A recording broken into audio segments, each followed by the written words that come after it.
Kutiza nemwana vanhu vakaritsigirira kwete kuti vatore mwana asi vatore mifananidzo vagoisa pasocial media yako. Hanzi ndiwane content, hanzi ndiwane mari.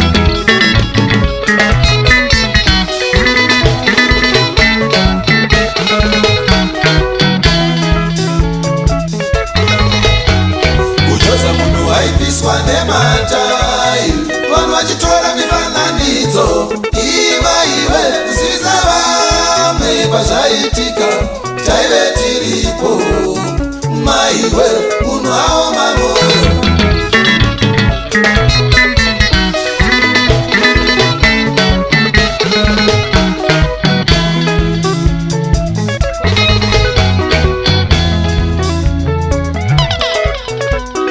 Tikalaika tikafolowa vanorasika, tiri kuwedzera simba rekuti varambe vachitomoka. Chiko chatiri kudzidzisa nyika, iwe tauraya nyika zvamanje manje.